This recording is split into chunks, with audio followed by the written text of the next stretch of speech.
आपके आभारी हैं कि आप इतनी संख्या में इस प्रेस कॉन्फ्रेंस में पहुंचे। बड़ा अहम मुद्दा है आपका। साथियों, हमने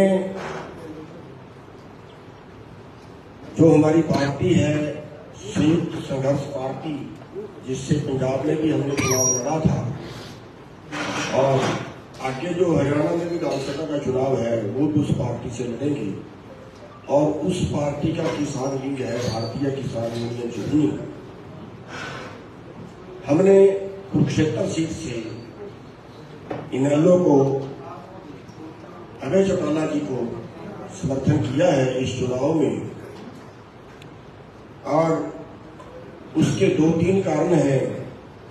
नंबर 1, चौटाला साहब ने किसान आंदोलन के दौरान किसानों के दर्द को समझा और उस आंदोलन में अपनी आहुति डालने के लिए अपने पद से इस्तीफा दिया, एमएलए से रिजाइन किया।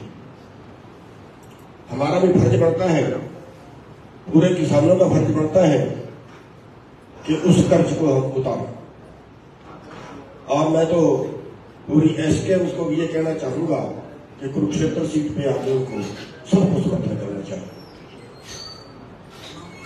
दूसरा, जो बीजेपी का और कांग्रेस का, या कांग्रेस का तो ना कहिए, जो बीजेपी का और हुड्डा साहब का जो खेल चल रहा है वो हरियाणा के अंदर खुद बीजेपी को जिताना चाह रहे हैं और उसके सबूत ये है कि अगर उनको पूरी तरह 10 की 10 सीटें कांग्रेस के खाते में चाहिए थी तो वो 1 सीट इनेलो को देते, हमारे साथ समझौता करते, 1 सीट हमें देते, तो 13 की 10 की 10 सीटें जो है वो कांग्रेस के खाते में जानी। पहली सेटिंग जो थी बीजेपी की हुड्डा साहब के साथ ये थी कि आपने किसी पार्टी के साथ समझौता नहीं किया। जो पहली उनकी तय थी, जो पहली सेटिंग थी, वो हुड्डा साहब के जो थी वो किसी पार्टी के साथ समझौता नहीं किया, एक। और दूसरी सेटिंग उनके साथ ये थी कि उन्होंने कमजोर कैंडिडेट देने हैं, जैसे उदाहरण के तौर पर कुरुक्षेत्र में, अब कुरुक्षेत्र में गुप्ता जी हैं, तो गुप्ता जी का बताओ कुरुक्षेत्र में क्या है। गुप्ता जी का कर्म क्षेत्र हो, गुप्ता जी की जन्मस्थली हो, गुप्ता जी का क्या कुरुक्षेत्र में है। और वो तो जो है गुड़गांव से मांग रहे थे, कुरुक्षेत्र में क्यों उतारा। ऐसे ही आप करनाल सीट का देख लें, आप और भी पूरे हरियाणा के अंदर देख लें, तो उनकी जो मिली भक्त है वो जो है एक देश के लिए खतरा है। और बल्कि मैं तो ये भी कहूंगा कि कांग्रेस पार्टी को सबसे पहले जो काम करना चाहिए वो भूपेंद्र हुड्डा जी को अपनी पार्टी से किनारा कर देना चाहिए, उनको पदों से मुक्त कर देना चाहिए अगर कांग्रेस को थोड़ा सही तरीके से चलना है। और आज जो देश के अंदर स्थितियां हैं कि दोनों जो मेन पार्टियां हैं वो कारपोरेट की एजेंट के रूप में काम कर रहे हैं, कारपोरेट के लिए काम कर रहे हैं और कारपोरेट के लिए कानून बना रहे हैं। आज देश की जो हालत है, मैं तो हैरान हूं कि देश को बचाने के लिए किसी न किसी को तो आगे आना ही पड़ेगा। और आप पत्रकार बंधु से बहुत उम्मीद है कि आप उस चीज को समझते हुए चौथे स्तंभ की भूमिका निभा रहे हो और आपके ऊपर बहुत दर्द है।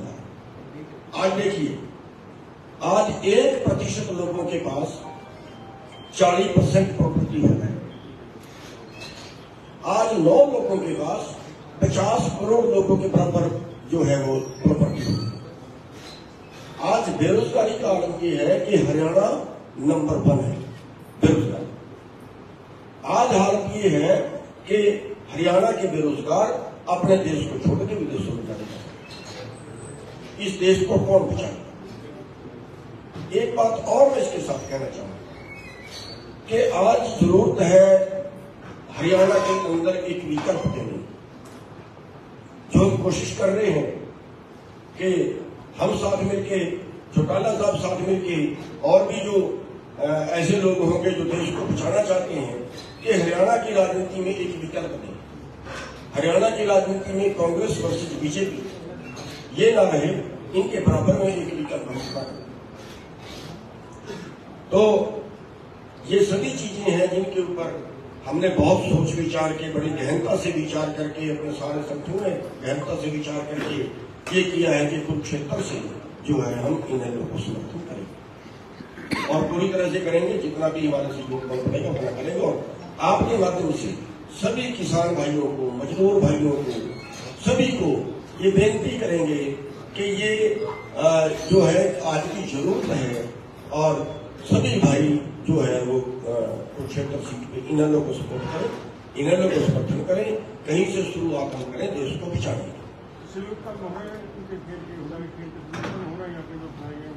जी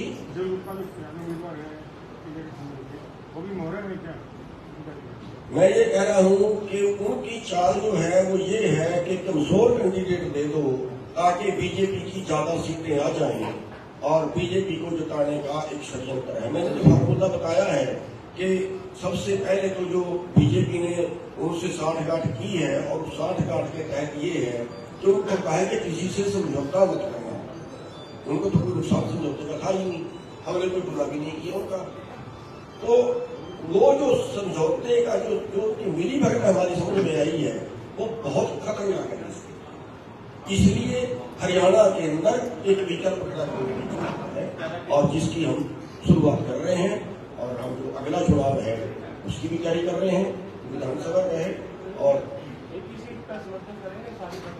देखिए एक सीट पे कर रहे हैं, इसलिए कर रहे हैं कि चौटाला साहब ने कुर्बानी की, पानी का कर्जा हमें उतारना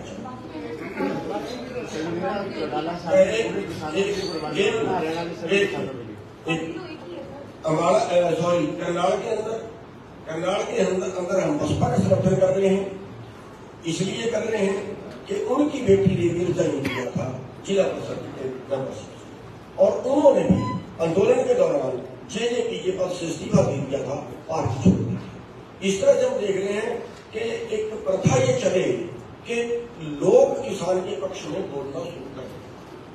इसलिए जो है हम जहां जहां भी कोई ऐसी सीट है जिसने किसान आंदोलन में कोई कुर्बानी दी है, कोई सहयोग दिया है, हम उनका सहयोग कर रहे हैं। बाकी सीटों के ऊपर हमारे जो कार्यकर्ता है वो वहीं के कार्यकर्ताओं की जिम्मेदारी छोड़ती है कि आप अपने मीटिंग करके आपको जो ठीक लगे, किसी का नहीं करना तो मत करिए, नोटा का करना नोटा का करिए, किसी को अपनी मर्जी से कहीं वोट डालिए, अपनी मर्जी से। जी पार्टी भी देख रहे हैं कि जिन जिन केसेस ने अपने किसान आंदोलन में साथ दिया था उनका समर्थन आप करने वाले जो चेहरे हैं जी, जो वो चेहरे हैं जिन्होंने किसान आंदोलन में साथ दिया, हमारा फर्ज बनता है, हमारा फर्ज बनता है उनका सहयोग। गुरनाम जी, आपने बात कही है ना कि भारतीय जनता पार्टी और कांग्रेस का विकल्प इंडियन नेशनल लोकदल बननी चाहिए। 6 महीने के बाद मैंने ये नहीं कहा इंडियन नेशनल लोकदल बननी चाहिए, हम गठबंधन कर रहे हैं। 6 महीने के बाद विधानसभा जो है विकल्प देगा। 6 महीने के बाद विधानसभा चुनाव होने जा रहे हैं, तो क्या आप लोग एक मिलकर चुनाव लड़ोगे? देखिए कोशिश तो यही है कि जितने टूटे पिटे लोग हैं, जितने दबे कुचले लोग हैं, जितने शोषित लोग हैं, जितने कारपोरेट से पीड़ित लोग हैं, वो एक मंच पे आ गए। गुरनाम जी, तो आपकी लोकसभा चुनाव से पहले बावरिया जो प्रभारी है कांग्रेस की, उनकी बैठक भी हुई, हम लोगों ने भी कवर करा था, तब भी कोशिश की गई थी आपके द्वारा कांग्रेस से समझौता। देखिए उन्होंने हमारे से मीटिंग की थी और हमने उनको साफ तौर पर बता दिया था कि हम बिना शर्त आपका समर्थन बिल्कुल नहीं करेंगे। आपके सामने की थी, हमने क्लियर कर दिया था कि अगर आप ये कहें कि हम बिना शर्त आपका समर्थन करेंगे, बिल्कुल नहीं करेंगे। नहीं, कोई शर्त नहीं है, बिना शर्त के समर्थन है। जो चौटाला साहब ने जो रिजाइन किया था, उस वक्त किसान आंदोलन में सहयोग किया था, उसकी वजह से हम कर रहे हैं। और एक मैं और क्लियर कर देना चाहता हूँ, आज तो सोशल मीडिया में खबर चली है कि गुरनाम सिंह और उनके साथी जो है वो इन्हें ज्वाइन कर, ये खबर किसी ने पहले चला दी है। हम ज्वाइन नहीं कर रहे हैं, हमारे हमारी पार्टी है संयुक्त संघर्ष पार्टी, उसकी तरफ से जिसका किसान विंग है भारतीय किसान यूनियन जमुनी, उसकी तरफ से समर्थन कर रहे हैं, बिना शर्त कर रहे हैं और दिन रात काम करके जिता रहे हैं। गुरनाम जी, देखिए हमारी जो पूरी टीम बैठी है वो प्रिंसिपल बैठे हैं और थोड़ा पीछे। लेकिन मेरा सवाल आपसे ये है, किसान आंदोलन था, देश के अंदर जितने सांसद हैं, जितने विधायक हैं, उनमें से एकमात्र विधायक थे अभय चौटाला जी, जिन्होंने किसान समर्थन में अपने विधानसभा से ज्ञान पत्र दिए थे। उसके बाद उपचुनाव हुआ इलाहाबाद में, क्या उस समय भी भारतीय किसान यूनियन का समर्थन किया था? हाँ, मैं गया था वहाँ पे और एक सभा वहाँ पे कर दिया। गुरनाम जी, इसी सवाल से जुड़े हुए हैं, आपने भी माना कि अभय सिंह ने किसान आंदोलन का समर्थन किया था। आप कहते हैं किसानों की लड़ाई में आगे बढ़कर काम किया, तो क्या अब किसानों का भी दायित्व बनता है कि अभय सिंह चौटाला का साथ दे? ये तो नहीं, पूरे किसानों की, मैं आपकी पूरे किसानों की बात कर रहा हूँ। मैं आपके माध्यम से एसकेएम को भी कहना चाहता हूँ कि अभय चौटाला जी का समर्थन करना चाहिए। हाँ, करना चाहिए। समर्थन देने को कितना फर्क पड़ेगा? ये तो हमारे को पता है कितना पड़ेगा, हम तो कर्म कर सकते हैं, फल क्या मिलेगा ये तो उस परमात्मा को पता है। और हमारे साथ में हमारी बहन जी हैं कांकालिया जी, हाँ, ये भी जो है ये समर्थन करने के लिए आए हैं। मेरी तरफ से कुरुक्षेत्र के सभी पत्रकार भाइयों को, बहनों को नमस्कार। और कई साल के बाद शायद आज मैं आपसे रूबरू हो रही हूँ, आपके बीच में रही हूँ 2009 से 2014 तक और काम भी किया। और उसी को देखते हुए, और देखिए 3 काल होते हैं, एक भूतकाल, वर्तमान काल और भविष्य। भूतकाल को देखते हुए अब वर्तमान में हम दर्शाए जा रहे हैं कि इस देश में हमेशा से 2 बड़ी पार्टियों की सत्ता रही है, चाहे बीजेपी हो या कांग्रेस पार्टी। आज अगर इस देश की दुर्गति का कोई जिम्मेदार है, किसान और मजदूरों की जो आज हालत खराब है, उसके लिए अगर कोई जिम्मेदार है तो एकमात्र कांग्रेस पार्टी है जिसने इस देश का बेड़ा गर्क किया। और जैसे भाई साहब ने भी बोला भूपेंद्र हुड्डा जी के लिए, कुछ नेता ऐसे होते हैं जिनके अंदर दम नहीं होता, जो बेदम होते हैं।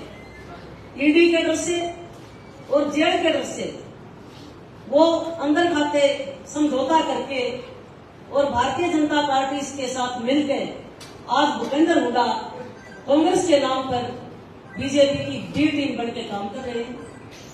और जिस समाज से मैं आती हूँ, दलित समाज से खासकर, और देश के संविधान निर्माता बाबा साहब डॉक्टर अम्बेडकर जी को मैं मानती हूँ, मेरे मसीहा हैं। उन्होंने भी संघर्ष किया और आज हम इस मुकाम पर पहुंचे हैं कि आज हमारी हैसियत है आपके सामने बैठकर हम बोल रहे हैं। उन्होंने भी हमें यही सिखाया है कि जुल्म के सामने कभी झुकना नहीं चाहिए। और मैं अभय भाई साहब को इसलिए मानती हूँ कि ये दबंग है, और दबंग कैसे आवाज उठाते हैं, जो करना होता है मुंह पे बोल के करते हैं, और हमारी भी यही आदत है। उसका कारण है, जो सच्चा आदमी होता है, जो किसी का नहीं खाता, वो झुक के कभी बात नहीं करेगा, वो नजरों में नजरें मिला के बात करेगा। इसलिए आज मैं आत्मिक तौर से बिना बुलाए मैं भाई साहब का समर्थन करने आई हूँ और अपने समाज, दलित समाज, पिछड़ा समाज, जो भी हमारे किसान हैं, मजदूर हैं, सबसे मेरी प्रार्थना है भारतीय जनता पार्टी और भारतीय जनता पार्टी की बी टीम कांग्रेस को पूरे प्रदेश में हराने के लिए हमें अपने छोटा परिवार है हमारा, क्षेत्रीय पार्टी जो होती छोटा परिवार होता है, और एक कहावत भी है कि छोटा परिवार सुखी परिवार। इसलिए हम अपने छोटा परिवार बनाएंगे और हम हरियाणा के अंदर सुखी रहेंगे। आज मैं सबसे अपील करने आई हूँ, हमने किसान आंदोलन भी देखा, हमने दलितों पर अत्याचार भी देखे, हमने 37 साल से सब कुछ देखा है। अब हरियाणा में हम सबको एकजुट होकर कुरुक्षेत्र ही नहीं मैं तो पूरे हरियाणा की बात करती हूँ कि बीजेपी और कांग्रेस को यहाँ से भगाओ और भाई अभय चौटाला के हाथ मजबूत करो, जिसने अपनी सीट की परवाह न करते हुए किसान आंदोलन में उसे रिजाइन करके और किसानों के आंदोलन में कूद गए और हर जगह हमारे साथ खड़े रहे हैं। हमारे ऊपर भी कोई निजी भी कोई मुसीबत आई तो भाई साहब ने दबंगता से हमारा साथ दिया है। इसलिए मैं पत्रकार आप भाइयों से, क्योंकि जब देश को आजादी मिली थी तो चौथा सितंबर वैसे नहीं बोला गया था पत्रकारों को। आप पत्रकार जरूर है, आपका काम है, लेकिन आप इस देश के बाशिंदे हैं। अपनी आत्मिक आवाज से अब दोबारा से इस देश को, गरीबों को, मजदूरों को, हमारे जो छोटे कर्मचारी हैं, दुकानदार हैं, उनकी आजादी की ये लड़ाई है, ये चुनाव नहीं है, ये लोकसभा चुनाव ना समझे कोई। ये हमारे गरीबों की आजादी की लड़ाई है और हमारे गरीबों को, दलितों को, पिछड़ों को आजाद करने के लिए आपको भी तन मन धन से भाई अभय चौटाला जी का साथ देना चाहिए और हम भी तन मन धन से जितनी हमारी औकात है, जितनी हमारी टीमें हैं, हम उनको सक्रिय करेंगे और एक मजबूती के साथ भाई अभय चौटाला जी को कुरुक्षेत्र लोकसभा से जिताकर यहाँ लाएंगे और बीजेपी और कांग्रेस का जो गठबंधन है उसको सबक सिखाएंगे। मैडम, आपका समर्थन क्यों है? आपकी पार्टी है मिशन एकता पार्टी रही है, तो आप यहाँ पूरे हरियाणा में इन्हें समर्थन है? मेरी मिशन एकता पार्टी है, मेरा कोई कैंडिडेट कहीं नहीं खड़ा है। विधानसभा में हम जरूर चुनाव लड़ेंगे, जैसे भाई साहब ने भी कहा, हम इकट्ठे रहेंगे, कोशिश है हमारी, और हम मजबूती से बीजेपी और कांग्रेस को हराएंगे। जो हुड्डा ने गंद फैला दिया इस हरियाणा में कांग्रेस के नाम पर, उस गंदगी को हम दूर करेंगे। एक अकेले से काम नहीं चलेगा, अब छोटे छोटे परिवारों को जोड़ के छोटा परिवार, सुखी परिवार हमें बनाना पड़ेगा।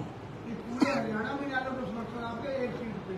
हम सारे पूरे हरियाणा में जहां इन्हें लोग चाहेगी, जहां भाई साहब चाहेंगे, हम हर जगह इनको सपोर्ट करेंगे। हमने बीजेपी कांग्रेस को हराना है और अपने आप को मजबूत करना है। नवीन जिंदल हो, देखिए मेरा कोई एक नाम से किसी का कोई विरोध नहीं है। मैं ये कहती हूँ बीजेपी और कांग्रेस को हराने के लिए जितनी हमारी ताकत है, हम उस ताकत से भी और ज्यादा ताकत इकट्ठी करेंगे और इनको धूल चटाएंगे। जिस तरह से नवीन जिंदल चंद मिनट पहले आपके कंट्रोल पार्टी के लिए, इसको आप जिस तरह मैंने आपको पहले बता दिया, कुछ लोगों में दम नहीं होता पुलिस का सामना करने का, जेल का सामना करने का।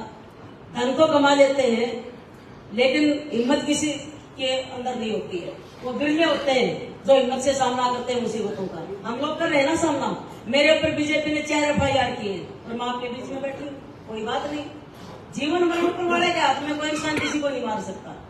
हम लड़ेंगे और लड़ रहे हैं। ये जितना मर्जी FIR करें, सच का जो सच बोलेगा बीजेपी के राज में वो जेल में जाएगा, वो जो डर जाएगा वो बीजेपी ज्वाइन कर लेगा। क्योंकि बीजेपी आजकल गंगा बनी हुई है, कितने कुकर्म करो, बीजेपी की गंगा में डुबकी लगाओ तो आप पवित्र हो जाओगे। ये सच्चाई आज की। आप पत्रकार हैं मेरे से ज्यादा, तो आप ही जानते हैं हालात क्या है देश की, प्रदेश की। इसलिए इन हालातों से बचने के लिए और सब लोगों को न्याय दिलाने के लिए हम लोग इन लोगों के साथ तन मन धन से खड़े हैं। Thank you.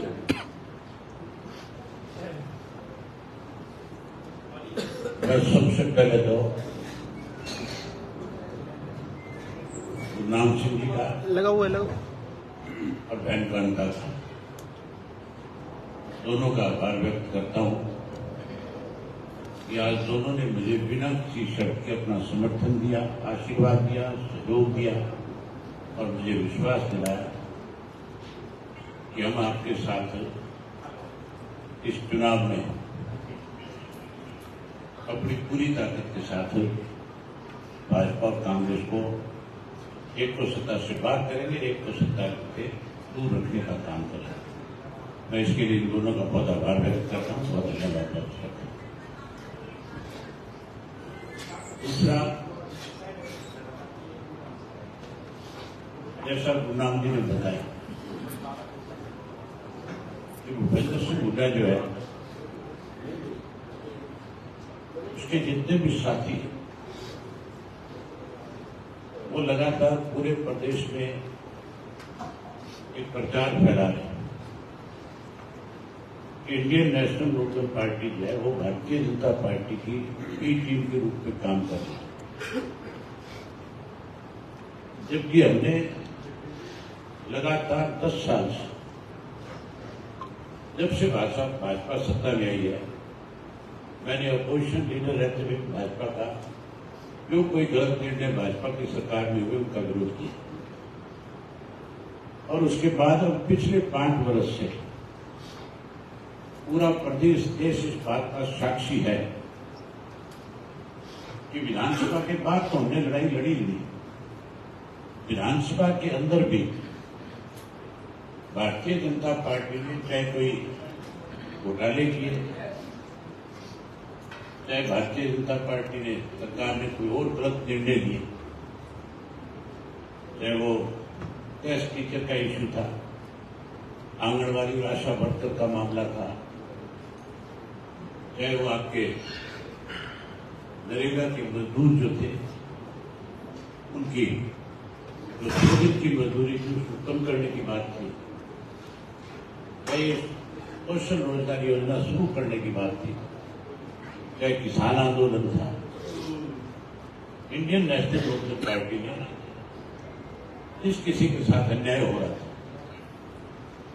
हमने उनके साथ कंधे से कंधा मिला करके उनकी सपोर्ट करी, उनको ताकत दी, और विधानसभा में मैंने सरकार को मजबूर किया, कटघरे में खड़ा किया और सरकार से जवाब तलब किए। आपको एक चीज बताता हूं, जब ये काले कानून बनाए गए थे, जब इसका राष्ट्रपति को इन्होंने जब लिख करके भेजा था, ऑर्डिनेंस जो जारी किया था, उस वक्त हमारा विधानसभा का सत्र आ गया। ये फरवरी के महीने का इश्यू है, 16 फरवरी की बात, 14 फरवरी या 16 फरवरी। कांग्रेस पार्टी भी हाउस में थी, मैं भी हाउस में थी। कांग्रेस के लोगों ने जब सरकार की तरफ से प्रस्ताव आया कि हम इस ऑर्डिनेंस का समर्थन करते हैं, मुख्यमंत्री प्रस्ताव लेकर के आया। ये रिकॉर्ड की चीजें होती है, विधानसभा में कई बात हर चीज रिकॉर्ड होती है, तो उसका रिकॉर्ड जो है सदियों तक रहता है। कांग्रेस के लोगों ने बजाय उसका विरोध करने के, बजाय उस डिबेट में हिस्सा लेने, उस प्रस्ताव के विरोध में खड़े होकर के चर्चा करने, कांग्रेस वॉकआउट करके गई। ये रिपोर्ट की बात है, ये तो मैं मन गढ़त बातें नहीं कर रहा, सारे के सारे निकल गए वहां से। जब मैं अकेला बैठा रहा तो मुख्यमंत्री ने मुझसे कहा कि अवैध जी आप वॉकआउट कब करोगे? मैंने कहा तुम्हारी तसल्ली कराऊंगा मैं, फिर कोई सोचूंगा वॉकआउट करना है नहीं करना। मेरे से पहले भाजपा का एक मेंबर बोला था, अभय सिंह यादव, उसने जब उसमें चर्चा में भाग लिया तो उसने सभी में स्वीकार कर दिया कि इस ऑर्डिनेंस में कमियां और खामियां हैं, वो आईएएस अफसर रहे हो, रिटायर्ड आईएएस अफसर है।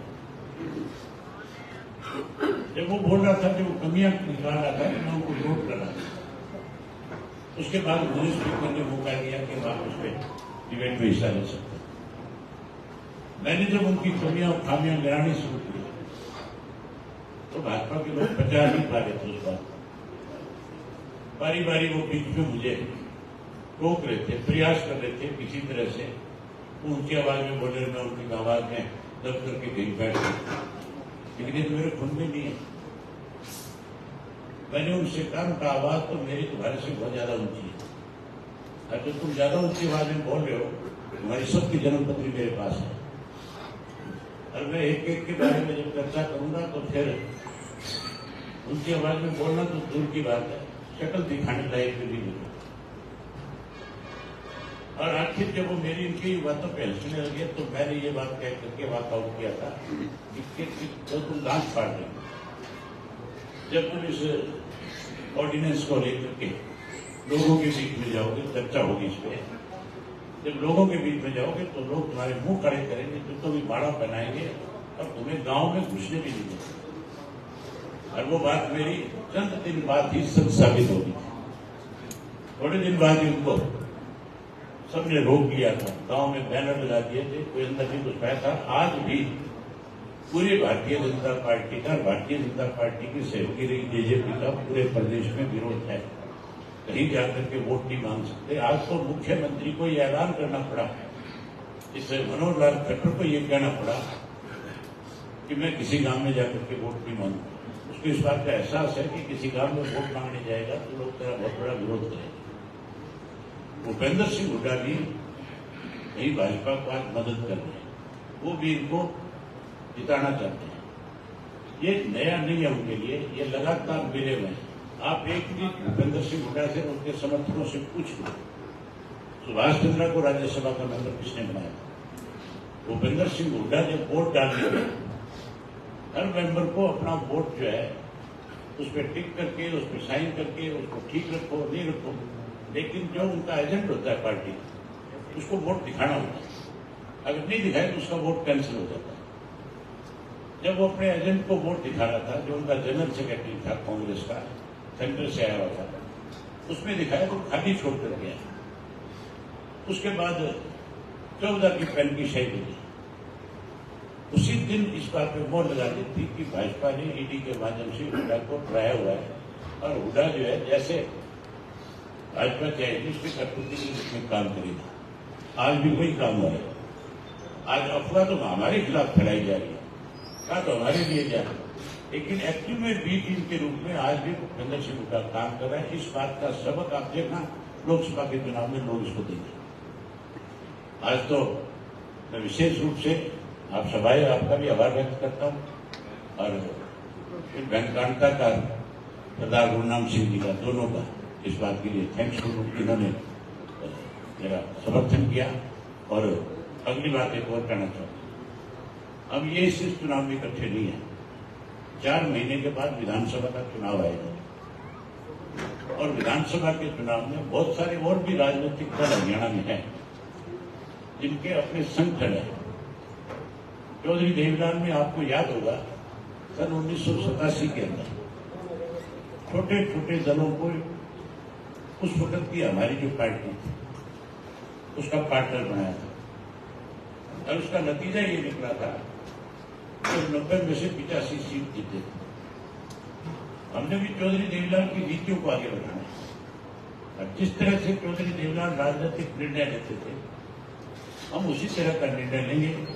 सारे राजनीतिक दलों से बात करेंगे, सबसे बात करके विधानसभा के चुनाव में सबको शामिल करके और सबको उसमें हिस्सा दे करके और चुनाव लड़के फिर चौधरी देवीलाल के 87 को दोहराने का काम करें। हम हर हालत में भाजपा को, कांग्रेस को, दोनों को सत्ता से दूर कर देंगे। विधानसभा में हमारी सरकार बनेगी, संघीय सरकार बनेगी, जैसे सन 1987 के लोग। आप आए, आपका धन्यवाद। मैं आपका सवाल है तो आप पूछ सकते। करनाल विधानसभा में चुनाव में उतारोगे अपने उम्मीदवार से? हाँ, अभी कल का दिन है हमारे पास, और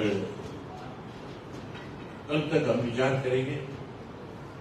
आज रात को फैसला करेंगे इसको कि क्या करना है। गुरनाम जी ने आपको समर्थन, आप बताओ किसको उतारे? आप बोला नहीं।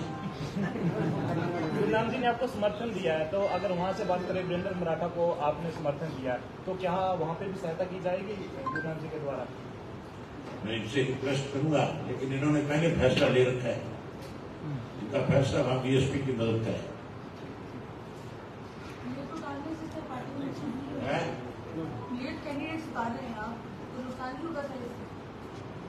ऐसा उतारूंगा जो लेट उनके जड़ों में बैठ जाए।